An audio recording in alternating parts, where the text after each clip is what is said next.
Bien, bonjour à tous.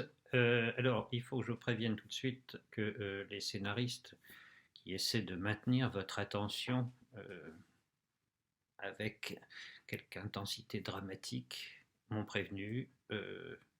La nouvelle saison sur le temps ne doit pas durer. Bon, c'est pas. Voilà.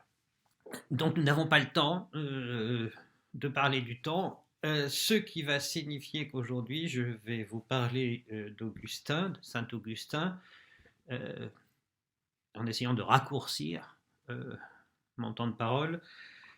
Vous trouvez à la page 88 du manuel deux textes de Saint Augustin qui sont tirés des Confessions. Les voici. Euh, mais évidemment, ces textes tombent un peu comme un cheveu sur la soupe. Alors, ce que je vais faire aujourd'hui, c'est d'essayer euh, de vous expliquer la position de Saint Augustin. Pourquoi? Parce que tout le XXe siècle qui va s'occuper du temps à partir du tandem Husserl-Heidegger va se référer à ce texte des Confessions.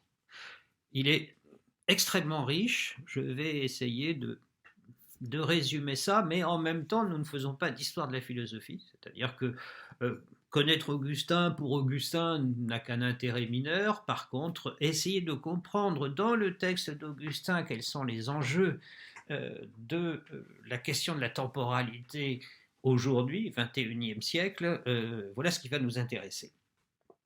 Alors, bien, nous sommes dans l'éducation nationale, donc il est parfaitement normal que nous ne nous occupions pas du bon Dieu. Or c'est quand même euh, l'objet propre des confessions de saint Augustin. Ça veut dire quoi? Eh bien, ça veut dire que les textes que vous avez sous le nez, en fait, sont introduits chez saint Augustin par une question, que faisait Dieu avant de créer le ciel et la terre? Est-ce qu'il y a un avant de la création? Alors, saint Augustin va s'affronter à cette question et sa réponse va être étonnamment moderne. Quelle est sa réponse? Eh bien, sa réponse est de dire que Dieu crée le temps. C'est-à-dire que dans l'idée de saint Augustin, poser la question de savoir s'il y a un avant de la création n'a pas de sens. C'est une question dénuée de sens. Pourquoi? Parce que le temps commence avec la création. Il n'y a de temporalité que lorsqu'il y a quelque chose. Or, c'est ce quelque chose qui n'est pas inscrit dans le temps, mais qui est le temps lui-même. Ça, c'est capital. L'idée de saint Augustin, c'est de dire le temps n'est pas une espèce de repère qui va fournir à chaque événement, on va dire, une datation possible. Le temps n'est pas extérieur à la création, le temps ne mesure pas la création. Alors, théoriquement, ça devrait quand même vous évoquer quelques souvenirs. Si nous allons chez Einstein dans la théorie de la relativité générale, eh bien, c'est exactement ça dont il est question. Le temps, la flèche du temps de Dawkins, n'est pas une espèce de repère extérieur qui serait autre que l'univers et par lequel les événements de l'univers pourraient être classés les uns à côté des autres, les uns après, avant, etc., etc. La temporalité n'est pas extérieure à l'univers. Ça, c'est la thèse fondamentale d'Augustin. Et c'est à partir de là qu'il va réfléchir sur la question de la temporalité. Il ne va pas y réfléchir comme quelque chose qui se trouve extérieur aux choses et qui mesurerait l'étendue, la durée, etc., il va y réfléchir comme quelque chose qui est intérieur à la création elle-même, intérieur à l'univers. Et comment réfléchir à ce qui est intérieur à l'univers? Eh bien, tout simplement en considérant que l'être qui réfléchit au temps est lui-même intérieur à l'univers. Et cet être, c'est vous et c'est moi. Vous voyez, bon, là aussi, je ne m'étends pas, mais ça devrait vous rappeler quelque chose d'assez intelligent dans la physique contemporaine, à savoir la question anthropique. Vous voyez, là, nous sommes exactement au cœur de cette question. Si je ne peux pas considérer que le temps est extérieur à l'univers, mais qu'il est au contraire une donnée qui est incluse dans la matière, à ce moment-là, la seule manière de penser, c'est de me penser en tant qu'inclus dans cet univers. Et c'est de me penser pensant le temps, sachant que cette temporalité ne m'est pas extérieure, ne nous est pas extérieure. Nous n'avons pas, en clair, la même temporalité que Dieu. Pour Dieu, évidemment, il est extérieur à l'univers. Il est autre, radicalement autre que l'univers. Donc l'univers peut être pour lui un objet. Pas pour nous. L'univers est ce dans quoi nous existons. Alors, c'est maintenant que nous allons aborder les deux textes que vous avez donc à la page 88. Alors, premier texte, grand classique.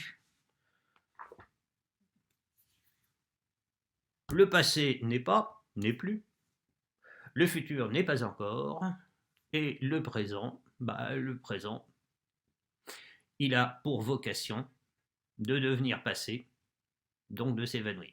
Bon, du coup, on est embêté. Comment on fait? On va essayer de négocier avec cette réalité-là, ou alors on ne négocie pas. Là, nous avons deux possibilités. Tertium non datur, disait-on jadis, un troisième terme n'est pas donné.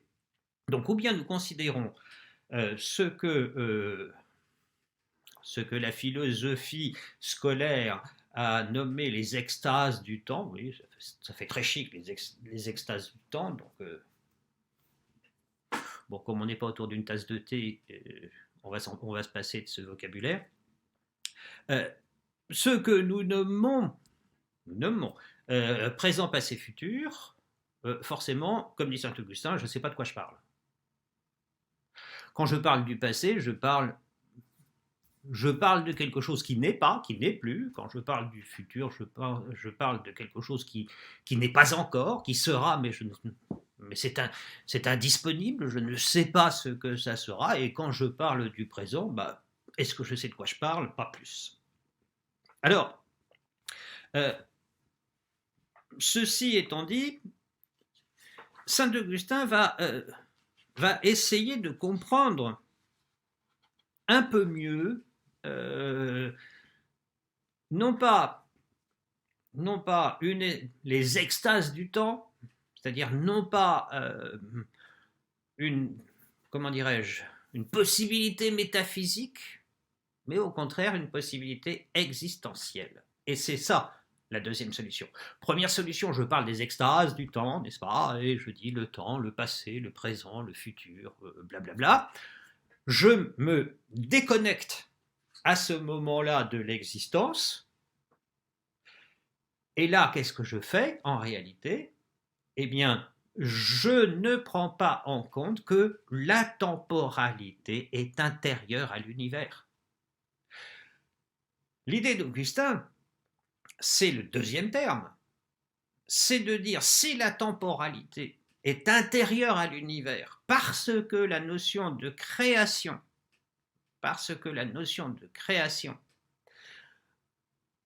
pose la temporalité dans la création et non pas hors de la création, ce qui permettrait de mesurer le temps divin et le temps de l'univers. Dans ce cas-là, dans ce cas-là, la seule manière authentique de comprendre la temporalité, c'est de la comprendre de manière existentielle et non pas métaphysique. Vous avez deux solutions. Vous faites de la métaphysique et comme dirait Kant, vous ne savez pas ce que vous faites. Vous prenez à l'inverse la temporalité comme temporalité de ma vie, de ma vie vraie, et à ce moment-là, peut-être ai-je la possibilité de comprendre quelque chose. Alors, on va essayer de refaire l'expérience de pensée d'Augustin. Que se passe-t-il? Eh bien, saint Augustin se pose la question de savoir qu'est-ce que je fais quand je mesure le temps. Alors ça, c'est important. Nous avons des montres, etc., etc. L'homme de l'Antiquité, lui, avait des montres un peu élastiques. Pourquoi? Parce qu'il y avait 6 heures de jour, 6 heures de nuit. Alors, les heures de jour pendant l'hiver étaient quand même relativement courtes, pendant l'été étaient longues, et inversement pour les heures de nuit. Donc, il y avait 6 heures, 6 heures. Bien. Et c'est avec cette mesure élastique qu'on a l'idée du mouvement. Il se passe quelque chose dans la journée. La journée, c'est 6 heures. Bien. Donc, Augustin se dit, mais qu'est-ce que je mesure? Qu'est-ce que je mesure? Si je dis, il me faut 1 heure pour aller de chez moi à Vannes à pied. Bien, qu'est-ce que je dis quand je dis ça? Je dis simplement que mon expérience du temps, elle va être liée à ce trajet, à ce mouvement, pour rester chez Aristote, elle va être liée à ce mouvement et va me permettre de mesurer ce mouvement. Mais qu'est-ce que je mesure? Je mesure en réalité ma durée intérieure, c'est-à-dire le temps qu'il me faut pour effectuer ce mouvement. Donc, ce que je mesure, c'est cette temporalité existentielle. Alors, nous autres, avec nos montres et nos horloges atomiques, nous pouvons avoir du temps une espèce de projection objective. Lorsque vous faites de la physique, en TP de physique, lorsqu'il faut mesurer un temps, le temps de quelque chose, ma foi, vous avez vos montres, vous avez des horloges, etc. Et donc, il vous semble que cette temporalité n'est pas dans la chose que vous mesurez. Oui, ça c'était avant, ça c'était hier, ça c'était avant qu'au début du XXe siècle, nous ne nous avisions avec la théorie de la relativité restreinte, que c'est pas aussi simple. Les trains, l'image des trains chez Einstein fait que les horloges, ma foi, elles ne sont jamais synchrones. Voilà. Si vous mettez une horloge ici au bord du Golfe et une horloge au sommet de l'Everest, elles ne seront pas synchrones. Voilà. Donc, nous avons chez Saint-Augustin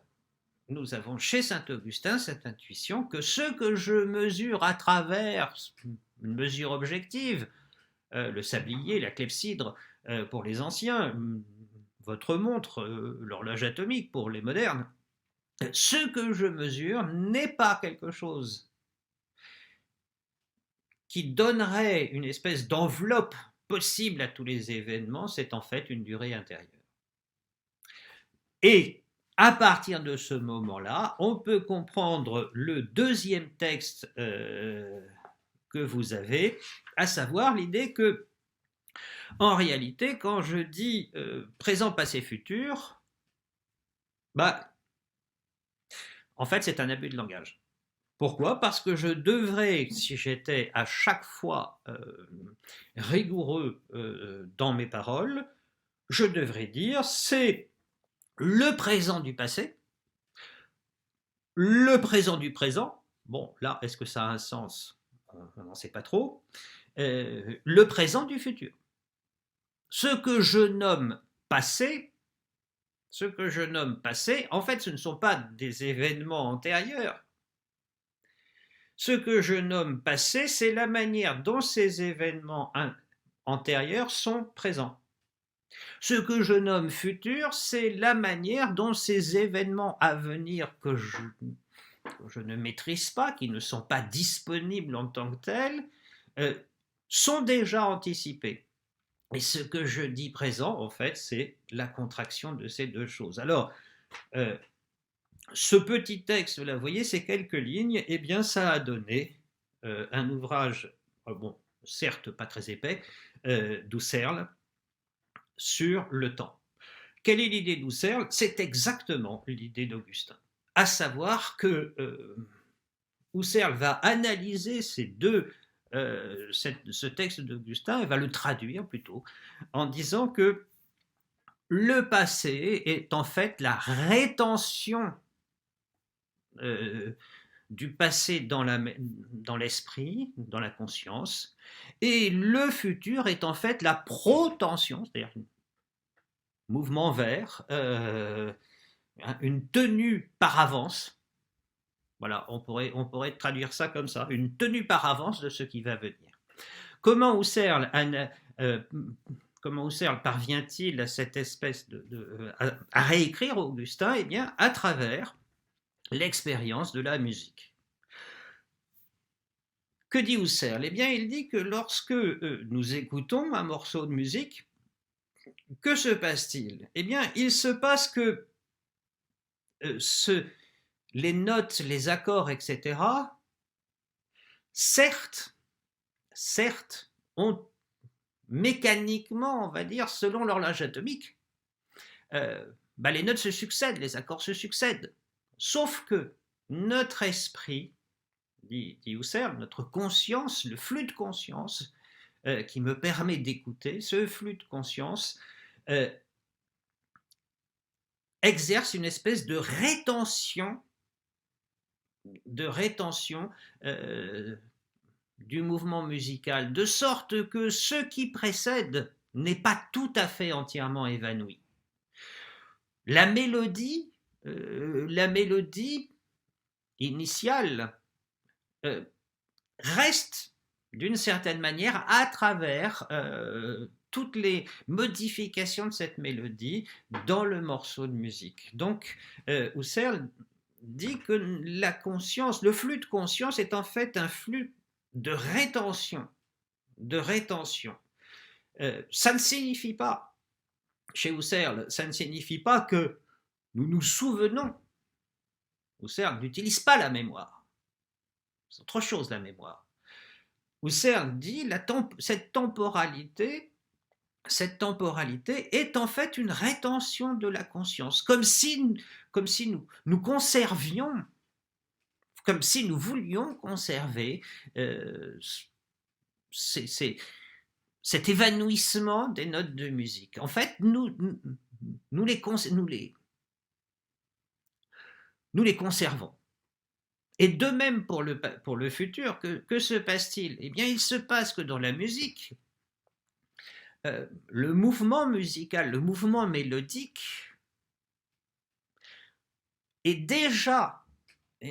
indique déjà les accords à venir.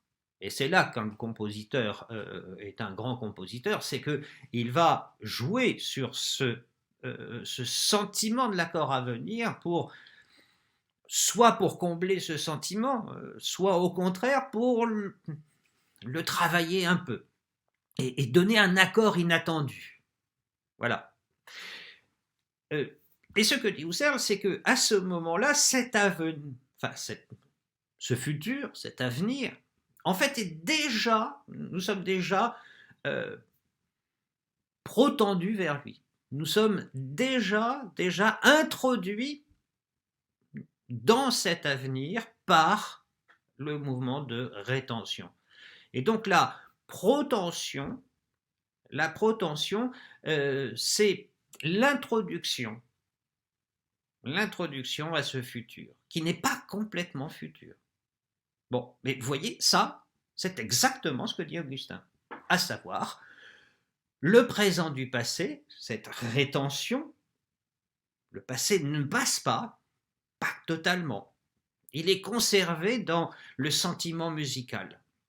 Et en même temps, le présent de ce futur, ce sentiment musical anticipe l'accord à venir. Voilà. Je traduis Saint Augustin avec Husserl. Alors, qu'allons-nous pouvoir tirer de ça? Eh bien, nous allons pouvoir tirer de ça quelque chose qui est fondamental et que on voit à la fin du livre 11e des Confessions. C'est, premièrement, que seule la conscience, pour parler de manière phénoménologique, seul le flux de conscience est la mesure du temps. C'est ce flux de conscience qui est la mesure du temps et non pas l'horloge atomique. Et de là, saint Augustin va parler du fait de ce que cette mesure est en réalité ce qu'il appelle une distension de l'âme. Alors ça, c'est très joli, n'est-ce pas? Une distension de l'âme. C'est l'âme enfin, on enlève l'âme. C'est le flux de conscience, on va rester en phénoménologie, c'est ce flux de conscience qui n'est pas une réalité qui relèverait de l'horloge atomique. Ça veut dire quoi? Eh bien, ça veut dire que le temps comme distanciation de l'âme, c'est en réalité un temps vécu. Ça paraît bête, on a l'impression que je vous ai emmené dans les hauts lieux de la spéculation pour en venir à un truc un peu trivial. Oui, bah je m'en excuse, mais c'est comme ça. En fait, le temps, la mesure du temps, c'est la mesure de mon existence. En d'autres cadres, n'est-ce pas, je vous aurais commenté le lac de Lamartine et je vous aurais surtout commenté le passage dans La recherche du temps perdu, passage mythique, on va dire, qui est l'expérience que fait Proust de cette madeleine trempée dans du thé. Et l'expérience intérieure qui fait que La recherche du temps perdu, 3 tomes en Pléiade de 1500 pages chacun, eh bien c'est inclus dans cette expérience gustative d'une madeleine trempée dans du thé. C'est ça la distension de l'âme. Là, elle est, chez Proust, elle est devenue extrême, puisque toute l'œuvre proustienne, pour Proust lui-même, toute l'œuvre proustienne est contenue dans cette expérience étonnante de la Madeleine. Là, nous avons du Husserl, alors au carré ou puissance 10. Vous voyez? Mais ce que saint Augustin appelle la distension de l'âme, c'est cette faculté interne de plasticité, mais d'une plasticité qui est la mesure même du temps, qui est le temps lui-même. Allez, allons jusque-là. Qui est le temps lui-même. Le temps n'est pas extérieur à moi. Merci Kant. Kant se souviendra de cette idée, nous l'avons vu, quand il fera du temps la forme, une des deux formes a priori de l'intuition. Là, avec saint Augustin, cette idée de distension, c'est le temps lui-même. C'est le temps lui-même. Et comment ça se joue, cette distension? Eh bien, saint Augustin va pouvoir distinguer, et c'est là que nous nous arrêterons, parce que c'est là que saint Augustin s'arrête, donc on ne va pas aller plus loin. L'idée de saint Augustin, c'est que, en fait, Que se passe-t-il? Si c'est cette distension de notre existence intérieure, vous voyez, j'enlève le mot âme parce qu'il est embarrassant, esprit, c'est embarrassant tout ça. Si c'est cette existence, ce temps existentiel qui nous est intérieur, qui est la mesure du temps, eh bien ça veut dire que nous allons pouvoir, comment dirais-je, comprendre que ce sont trois choses qui n'en sont qu'une. Notre existence, c'est quoi? C'est une existence qui attend, c'est une existence qui est attentive, et c'est une existence qui se souvient. L'attente, l'attention, le souvenir, en réalité, sont trois modes, trois manières concomitantes qui arrivent toujours en même temps de notre existence. Notre existence est toujours une existence en attente, est toujours une existence attentive, est toujours une existence qui se souvient. Donc, nous avons vu ça déjà plusieurs fois avec Husserl. Vous voyez, Husserl n'a été que, excusez-moi, non, c'est pas très sympa ça comme formulation. Husserl est un commentateur attentif et très intelligent de Saint-Augustin. Que nous soyons toujours dans l'attente de, que nous existions toujours dans une certaine attention, que nous vivions toujours dans cette rétention du passé, c'est là que Saint-Augustin peut nous permettre d'atteindre quelque chose de notre condition humaine.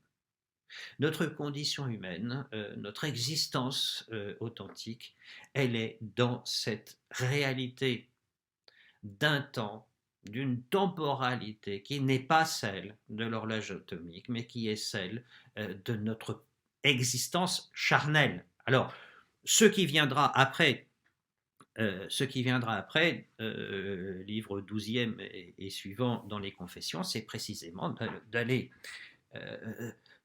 d'essayer de comprendre ce temps interne à l'existence, jusque dans ses déterminations charnelles, corporelles, parce que Saint Augustin, plus que quiconque, avait l'intuition, la certitude que nous ne sommes pas des anges. Vous voyez bien que tout ce que nous avons vu ce matin ne concerne pas les anges. C'est autrement que ça se produit, que la temporalité se produit pour eux. Évidemment, ça ne concerne pas Dieu. Donc, vous voyez que la question initiale, mais que faisait Dieu avant la création? Est-ce qu'il s'ennuyait? Est-ce qu'il jouait au dé? Est-ce que, comme dit saint Augustin, il préparait les pires souffrances pour ceux qui poseraient ces questions indélicates? Non, dit saint Augustin. La création, c'est la création de la temporalité. Il n'y a pas de temporalité en dehors de l'existence humaine. Voilà. Nous allons nous arrêter là parce que là, derrière mon dos, enfin derrière le décor là, de papier peint que vous voyez, il y a un certain nombre de gens qui sont en train de me hurler dans les oreilles, ça suffit, ça suffit, ça suffit. Donc nous nous arrêtons là. Nous essaierons de voir demain une espèce de grand classique, mais comme Saint-Augustin, hein, une espèce de grand classique du temps chez Bergson. Voilà pour aujourd'hui, je pense que ça suffit, nous avons les neurones qui ont été bien agités, donc je vous dis à demain pour de nouvelles aventures et un nouvel épisode de cette série sur le temps. À demain.